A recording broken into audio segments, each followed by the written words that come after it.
اللہ فرمائے گا یہ تو تمہارا ہو ہی گیا اور اس کے ساتھ ساتھ اس جیسا، پھر اس جیسا، پھر اس جیسا، پھر اس جیسا۔ تو 5ویں مرتبہ وہ کہے گا کہ میرے رب میں راضی ہو گیا۔ اللہ فرمائے گا کہ یہ بھی تمہارا اور 10 گنا زیادہ بھی تمہارا، وہ سب نعمتیں تمہاری جو تمہارا دل چاہے اور تمہاری آنکھوں کی ٹھنڈک ہو۔ وہ کہے گا کہ میرے رب میں خوش ہو گیا۔ اور جو سب سے بلند مقام والے جنتی ہیں ان کے بارے میں اللہ فرماتا ہے کہ وہ لوگ ہیں جنہیں کا جنت میں بھیجنے کا میں نے ارادہ کیا، ان کی میزبانی کو میں نے اپنے ہاتھ سے تیار کیا ہے اور اس پر مہر بھی لگا دی ہے جسے کسی آنکھ نے دیکھا نہیں، کسی کان نے سنا نہیں اور نہ ہی کسی انسان کے دل میں اس کا تصور آیا۔ اور جنت میں ایسا درخت ہوگا کہ اس کے سائے میں 100 سال تک سواری چلتی رہے پھر بھی اس کا سایہ ختم نہ ہو۔ اور مومن کے لیے جنت میں ایسا خیمہ ہوگا جو ایک ہی کھوکھلے موتی کا ہوگا، جس کی لمبائی اونچائی 60 میل کی ہوگی۔ دوسرا مومن ان کے پاس آئے گا لیکن وہ ایک دوسرے کو نہیں دیکھ سکیں گے۔ اور اگر جنتی خاتون زمین میں جھانک لے تو آسمان و زمین کے درمیانی خلا کو روشن کر دے اور اسے خوشبو سے معطر کر دے، اور اس کے سر کا پردہ دنیا اور اس کی نعمتوں سے بہتر ہے،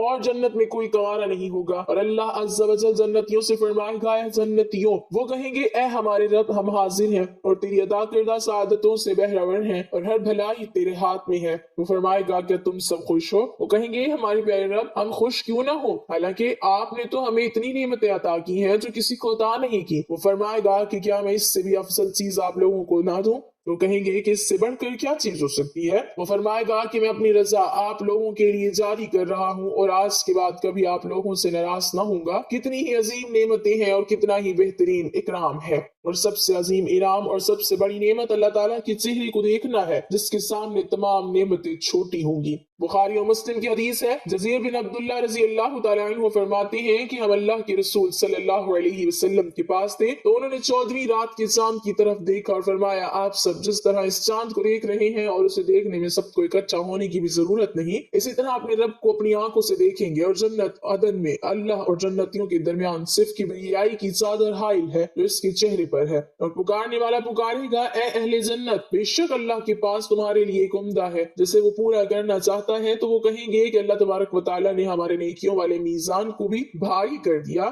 ہمارے چہروں کو بھی منور کر دیا، ہمیں جنت میں بھی داخل کر دیا اور آگ سے بھی بچا لیا، اب کون سا وعدہ باقی ہے؟ اللہ تعالیٰ اپنے حجاب کو ہٹائے گا اور وہ اس کی طرف دیکھیں گے اور ان کو جتنی بھی نعمتیں اللہ نے دی ہوں گی ان سب سے زیادہ پسندیدہ نعمت یہی ہوگی کہ وہ اپنے رب کو دیکھتے رہیں۔ ناظرین، اگر آپ اللہ تعالیٰ اس کی کتاب پر ایمان رکھتے ہیں تو پھر آپ کے علم میں ہونا ضروری ہے کہ اللہ تعالیٰ نے اپنی کتاب میں ارشاد فرمایا اور آپ کا رب کسی پر ظلم نہیں کرے گا، اور دوسرے مقام پر فرمایا بے شک اللہ تعالیٰ ایک ذرہ برابر بھی ظلم نہیں کرتا، اور اگر کوئی نیکی ہو تو اس سے دگنی کر دیتا ہے اور اپنے پاس سے بہت بڑا ثواب دیتا ہے۔ اللہ تعالیٰ نے اس شریعت کو مردوں اور عورتوں کے لیے برابر نازل کیا ہے۔ قرآن کریم میں جہاں بھی مردوں کو خطاب ہے وہیں عورتوں کو بھی ہے، اور جہاں پر حکم ہے مردوں کو خطاب کیا گیا ہے اس میں عورتیں بھی داخل ہیں۔ اللہ یہ کہ کوئی ایسی دلیل ہو جہاں پر مردوں اور عورتوں کے درمیان فرق کیا گیا ہو، مثلا جہاد اور حیض اور ولی کے احکام میں فرق ہے وغیرہ، اور یہ کہ آخرت میں عورت کو جنت میں کیا بدلہ ملے گا، تو اس کے متعلق آپ کے لیے ذیل میں کچھ آیات اور احادیث پیش کی جاتی ہیں۔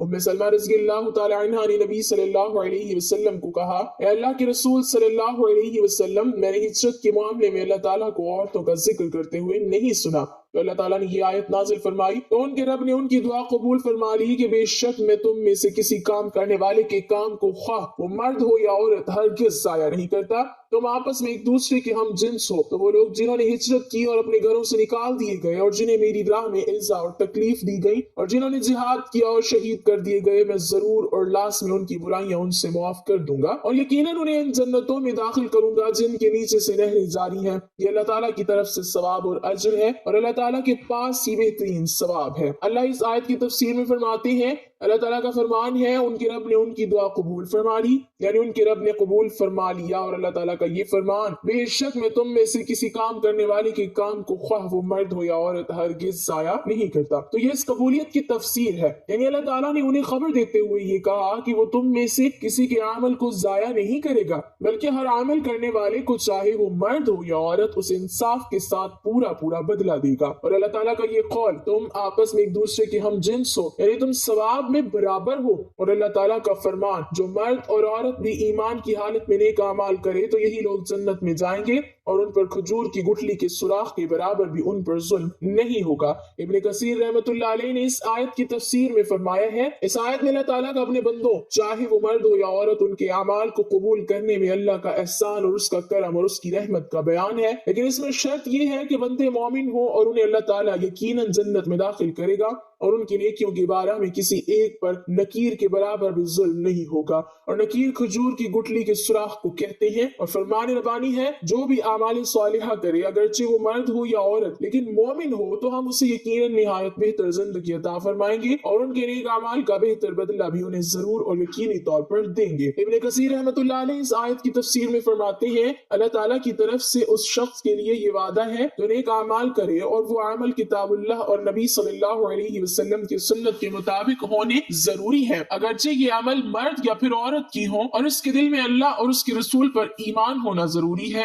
اور پھر یہ عمل جس کا اسے حکم دیا گیا ہے وہ اللہ تعالیٰ کی طرف سے مشروع ہے۔ اس کی بنا پر اللہ تعالیٰ اسے دنیا میں اچھی زندگی مہیا اور اسے اس کے عمل کا آخرت میں اچھا بدلہ دے گا، اور اچھی زندگی ہر اعتبار سے راحت پر مشتمل ہے۔ ارشاد باری تعالیٰ ہے، جس نے گناہ کیا اسے تو اس کے برابر ہی سزا ملے گی، اور جس نے نیکی کی چاہے وہ مرد ہو یا عورت لیکن ہو مومن تو یہ لوگ جنت میں جائیں گے اور وہاں بغیر حساب کی روزی پائیں گے۔ جنت میں جانے والے مرد و عورت پر پراگندہ خیالات و خواہشات سے پاک کر دیا جائے گا، اور تجزیے کے حصول کے تمام حلال اسباب نہ صرف میسر ہوں گے بلکہ انہیں اس کی خواہش بھی ہوگی۔ جتنی خواتین اپنے شوہروں کے ساتھ ہوں گی وہ اپنے شوہروں کی حوروں کی سردارنیاں ہوں گی، تاہم انہیں جنت میں متعدد شوہر میسر نہ ہوں گے۔ اور جو عورت شادی سے پہلے وفات پا جائے اسے جنت میں اختیار دیا جائے گا کہ جس جنتی مرد کو پسند کر لے اسی سے اس کا نکاح ہو جائے گا اور اس کے ساتھ وہ ساری زندگی بتائے گی، یا اللہ پاک اپنے قدرت سے جنت میں ان کے لیے جنتی مرد پیدا فرما دیں گے جن کے ساتھ وہ ہمیشہ رہیں گی، جسے مردوں کے لیے حوریں ہوں گی۔ نیک عورت اگر شادی شدہ ہے تو جنت میں اپنے جنتی شوہر کے ساتھ رہے گی اور شوہر کو ملنے والی حوروں کی سردار ہوگی، اور اللہ تعالیٰ اس عورت کو ان سب سے حسین و جمیل بنائیں گے اور وہ میاں بیوی آپس میں ٹوٹ کر محبت کرنے والے ہوں گے۔ اور اگر دنیا میں عورت کے متعدد شوہر ہوں، یعنی عورت نے اپنے شوہر کے انتقال یا اس کے طلاق دینے کے بعد دوسری شادی کر لی ہو، یعنی اس عورت نے 2 یا اس سے زیادہ شادیاں کی ہوں، تو وہ جنت میں اپنے کس شوہر کے ساتھ رہے گی؟ اس بارے میں مختلف اقوال ہیں۔ نمبر 1، اس عورت کو اختیار دیا جائے گا کہ جس کے ساتھ اس کی زیادہ موافقت ہو اس کو اختیار کر لے۔ نمبر 2، وہ عورت آخری شوہر کے ساتھ رہے گی۔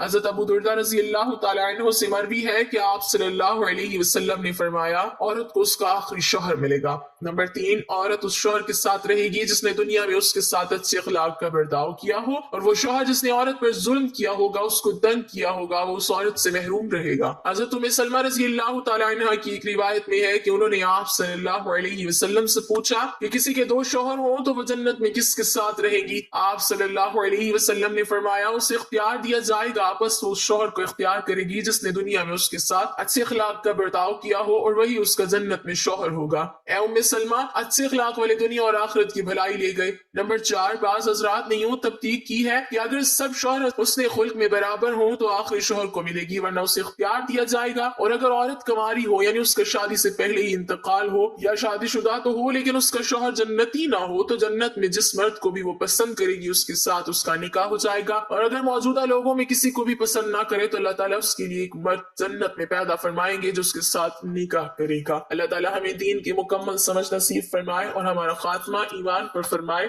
آمین۔ ناظرین، کمنٹ باکس میں اللہ تعالیٰ کے 99 ناموں میں سے ایک نام ضرور ٹائپ کریں۔